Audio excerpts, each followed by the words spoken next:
નમસ્તે મિત્રો, મિથોલોજી ભારતમાં તમારું સ્વાગત છે.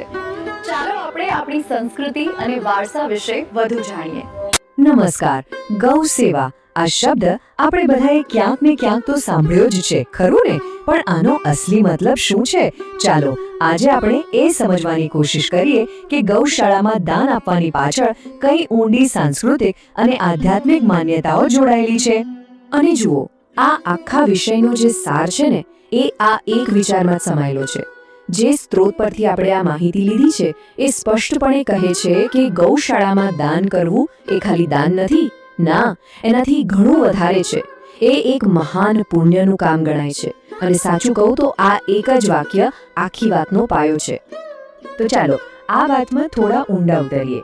સવાલ એ થાય કે આને મહાન પુણ્ય જેવો મોટો શબ્દ કેમ આપ્યો હશે? આપણે જે સામાન્ય દાન ધર્મ કરીએ છીએ એનાથી આ કઈ રીતે અલગ પડે છે? અને અહીંયા એક બહુ જ રસપ્રદ વાત સામે આવે છે. આ દાનનો અર્થ છે ને, એ ખાલી ગાયોની સેવા સુધી જ સીમિત નથી. માન્યતા એવી છે કે જ્યારે કોઈ ગૌશાળામાં દાન આપે છે ત્યારે એ ખરેખર તો માનવતા અને ધર્મ એટલે કે આપણું જે નૈતિક કર્તવ્ય છે ને એની પણ સેવા કરે છે. વિચારો, એક સામાન્ય દાનની ક્રિયાને કેટલો ગહન અર્થ આપી દીધો છે. પણ મનમાં સવાલ તો થાય જ કે ભાઈ, ગાયની સેવાને સીધી માનવતા અને ધર્મ સાથે કઈ રીતે જોડી દીધી? આટલું બધું મહત્વ કેમ? તો આ બધા સવાલોનો જવાબ એક જ શબ્દમાં છે. એ છે ગાયને અપાયેલો આદર. ગૌ માતા. ગૌ માતા એટલે કે ગાય માતા. અને આ ખાલી કહેવાની વાત નથી. આ તો એકદમ ઊંડી સાંસ્કૃતિક શ્રદ્ધા છે. ગાયને જીવન આપનાર, આપણું પાલન પોષણ કરનાર તરીકે જોવામાં આવે છે. અને બસ આ જ કારણ છે કે ગાયને માતાનો આટલો મોટો આદરણીય દરજ્જો મળ્યો છે. પણ સવાલ એ છે કે માતા જ કેમ, બીજું કંઈ નહીં? તો એનું કારણ એ છે કે ગાય આપણને કેટલું બધું આપે છે. વિચારો, દૂધ, ઘી અને એવી તો કેટલીય રીતે એ જીવન અને પોષણનો આધાર બને છે.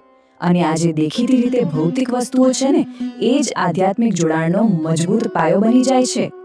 સારું, તો આ તો થઈ ગઈ સાંસ્કૃતિક અને આધ્યાત્મિક પાસાની વાત. પણ હવે મુખ્ય મુદ્દા પર આવીએ.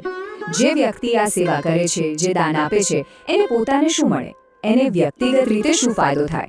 ચાલો હવે એના આત્મિક લાભો પર એક નજર કરીએ. અને અહીંયા છે ને, સૌથી મહત્વની વાત એ નથી કે કેટલું દાન આપ્યું. ના, સૌથી મહત્વનું છે દાન પાછળનો ભાવ. માન્યતા એવી છે કે જો એકદમ સાચા દિલથી, જેને કહેવાય ને સચ્ચે મન સે, ભલે ને પછી નાનું અમથું દાન પણ કર્યું હોય, તો એના ખૂબ જ ઊંડા અને સારા પરિણામો મળે છે. આખી રમત ભાવના અને નિષ્ઠાની છે.